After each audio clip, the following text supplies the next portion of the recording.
All right, so let's talk about pricing. Since I have a couple employees, crew now, I'm gonna go over what I found out, what I find the best practices, hourly rate, all that kind of stuff. So now I basically pay them each 20 bucks an hour, and I bill the customer $60 an hour, man hour, for those two guys per guy.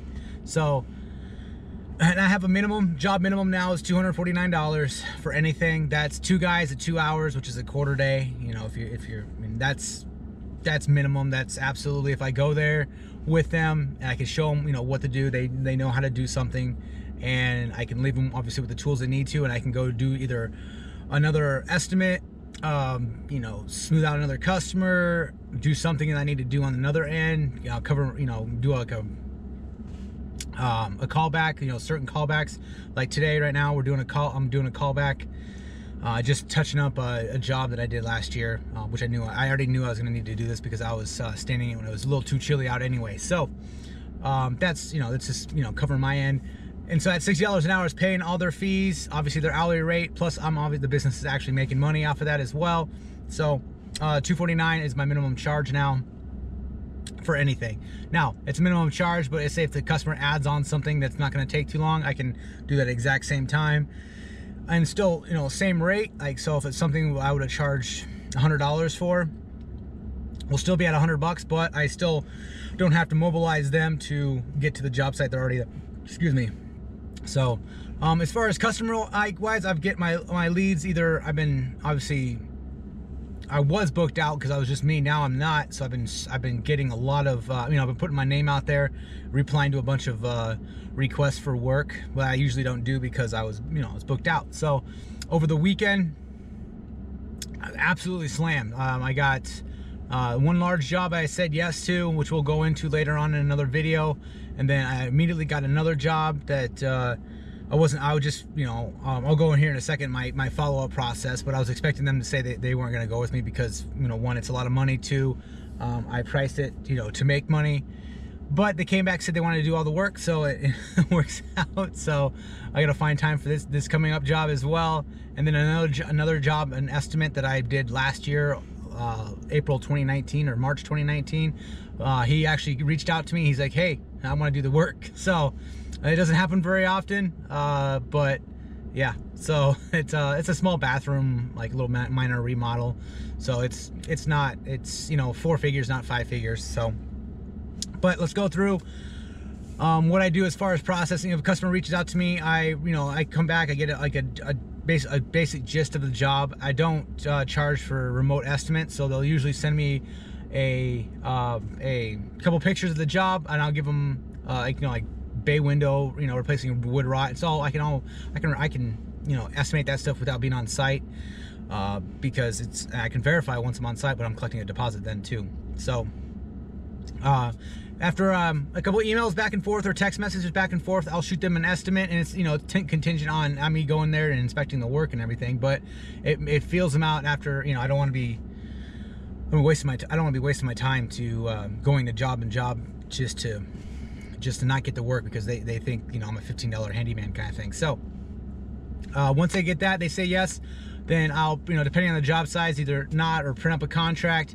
take it over, verify the work that needs to be done, and you know, collect the deposit, you know, meet the customer for the first time, and we go from there. Schedule a time. You know, I don't give them an actual day, but I give them I try to give them a week. Hey, we can do it this thing, depending if it's an exterior job, then, you know, weather depending, we are going to you know, get it done. So, and then once I immediately, or that same day, I'll update their approved estimate with their deposit and email it to them. That way they kind of have a receipt. And, you know, I'm not just taking it, you know, it's not like the tail light warranty kind of thing. I heard another contractor say that, and it makes complete sense. It makes complete sense. But you know, once they give you some money, make sure you get, you know, you keep the communication up for sure. So that's basically how it goes as far as me booking work. Now, if I send out an estimate, when I send the estimate, I always reach out to them via phone, like either call or text, mostly just text. Just say, hey, you know, I just sent you out your estimate. You know, sometimes it goes to your spam, etc., etc. And then I'll confirm that they got it. And then that's it. I give them usually a week, and then I'll reach out, and I'll usually reach out and just say, hey, you know, this is me. Just touching base. If you have any more questions, or if you decide to go in a different direction, let me know, because I don't want to. That's basically. I personally, I don't say this, but I personally don't want to hold up my schedule, because I'm assuming I'm going to get to work.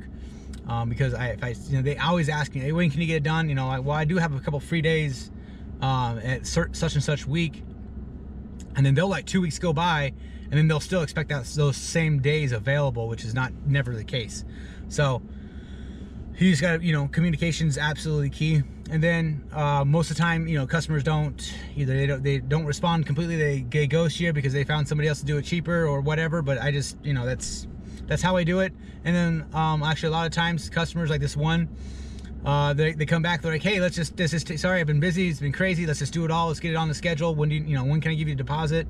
Like right away, all that good stuff. So that's how it usually works. That's how that process works. So then I have to, print up a contract, go over there, verify the work, make sure I got paint color, whatever it is. So and then you can put them on the schedule. It goes on, and then we schedule the work. That's how my process works. Let me know in the comment section how your process works. But I try not to, there's customers, they reach out all the time, hey, I need a door handle replaced, blah blah, some other stuff, and then I just tell them my minimum charge is $249. We'll definitely take care of it for you. Oh, that's too expensive. Of course it's too expensive, right? So it costs more than the door. So it's it just depends, right? It depends. So I'm pricing myself out of the smaller handyman work because it's not profitable. It's the way, with a couple guys, crew, it's not profitable. So we want the larger jobs. And if you guys watch my other video about how I rank jobs, I'll link it in the either in the last video here or in the description.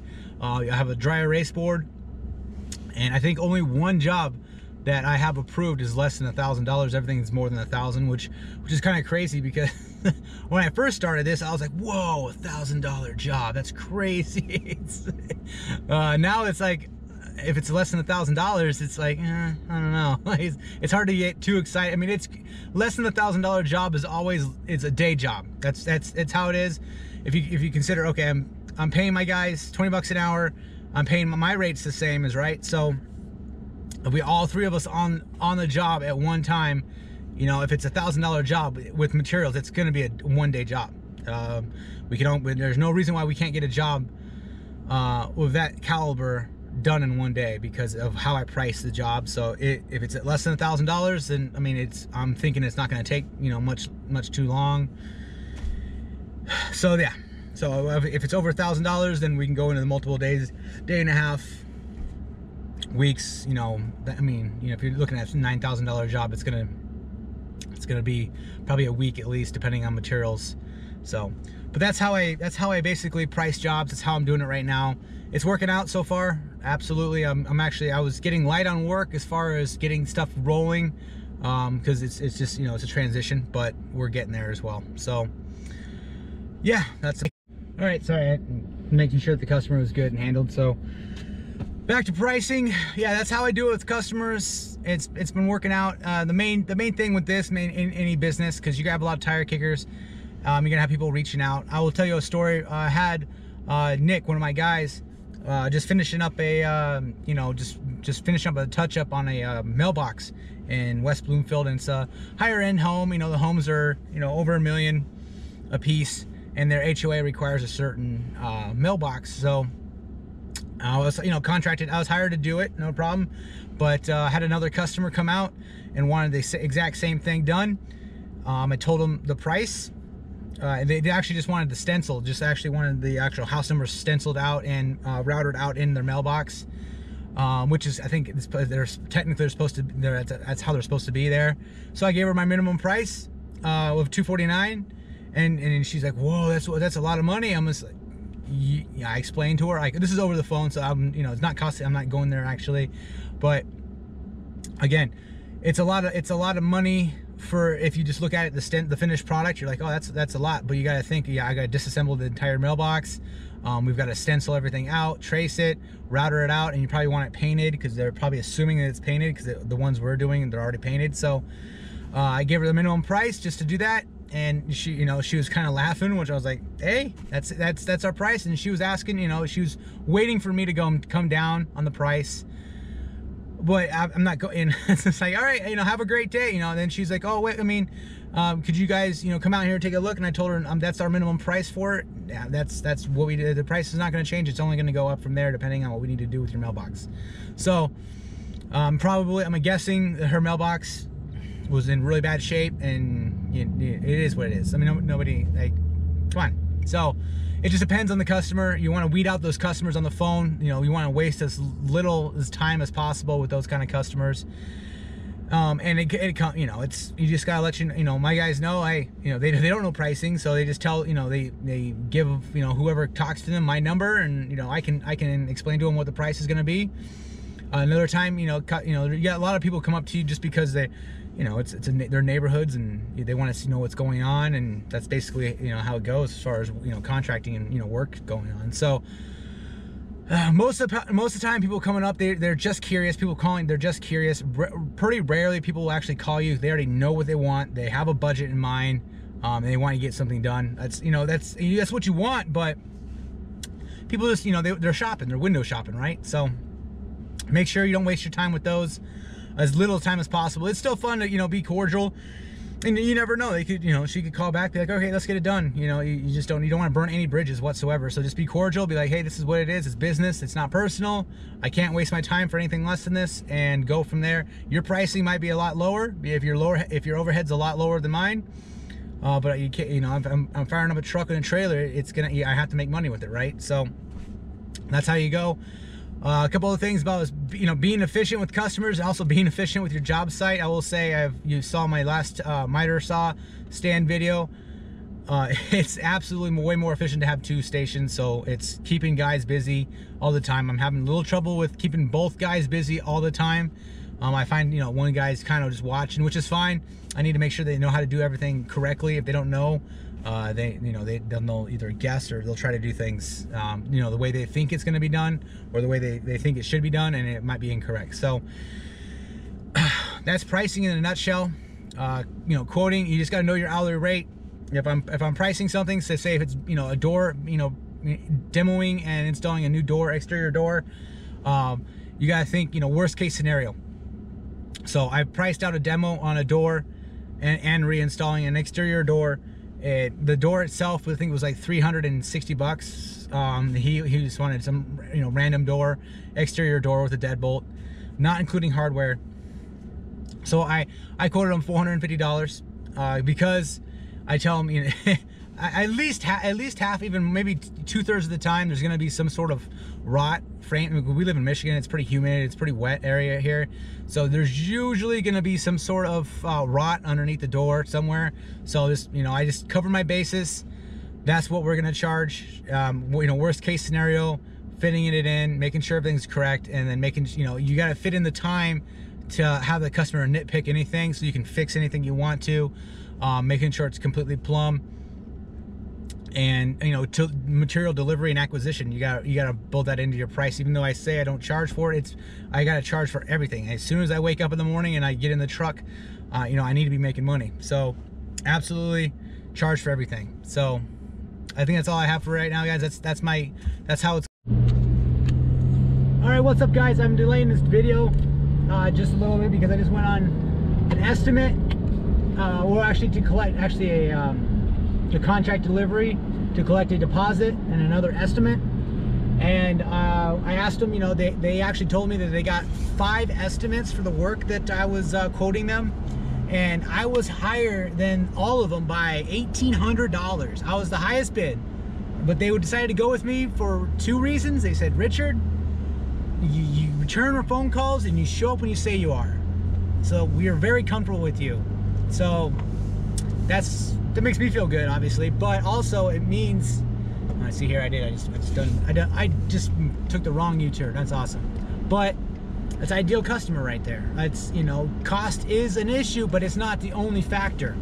It's absolutely not the only factor for them, which is great. So I will bend over backwards for these customers because I think it's going to last. You know, there's additional work they're going to need, and they tell me right up. They say, if there's anything else you see around here that needs attention, let us know and add it to the invoice. I'm like, I mean, that's obviously music to my ears, but so that's, you know, your ideal customer right there. You don't overcharge them, but you charge them enough to be in business, which I was like, well, I mean, we all have different overheads, so I'm sure, you know, everybody can work at a different price, and they said they're completely fine. They signed the contract, deposit in hand, and that's the best. That's, you know, kind of made my day right there. But also in the same hand, there is somebody who reached out, or actually on Facebook, and reached out, and they sent a picture of a gazebo they wanted built, and they asked for, you know, who can do it and what's your price. And I was going to actually comment and put my price on it, which would be around $600 or so. It's gonna be 2 guys for at least a half a day to do this. And but before that, I saw there's 2 comments on there, and one guy said I'll do it. He'd do it the next day for $150, and it had the original posters. It liked the comment, obviously. So I just posted. I was like, well, I was gonna give you my price, but it's not nowhere near the guy above me for sure. So it's there's always, you know, it's just funny. It's hilarious. So. But hey, if you get by with that, it's a side gig, whatever. That's all they're looking for. More power to you. Get your side hustle on. That's absolutely fine by me, and more power to you. At least you're out there working, right? I mean, you could be out there doing other things, and at least you're willing to go work for your money, right? So yeah, and that's all I got. I just wanted to add this. I'm not gonna. I had the rest of the video already posted, but I'm not gonna post it until I add this part, because it's a little, you know, a little icing on the cake. It's kind of nice. You know, maybe my prices are a little high, but I got some overhead. So it's, and also it's not an ideal. There's a little bit of pain in the ass factor to it. You know, it's, you know, 28 shutters that we've got to clean and paint, plus a couple pillars to recase. So yeah, it's gonna be some work, but this, you know, the driveway is not the greatest. Getting the dump trailer up there for debris removal, and there's always other work on that as well. But debris removal, and then site access, parking is a little iffy because it's a little roundabout, and there's no real area to park on the street because it's all driveways. So it is what it is. But yeah, fantastic, right? So yeah, like and subscribe. I'll see you guys on the next video.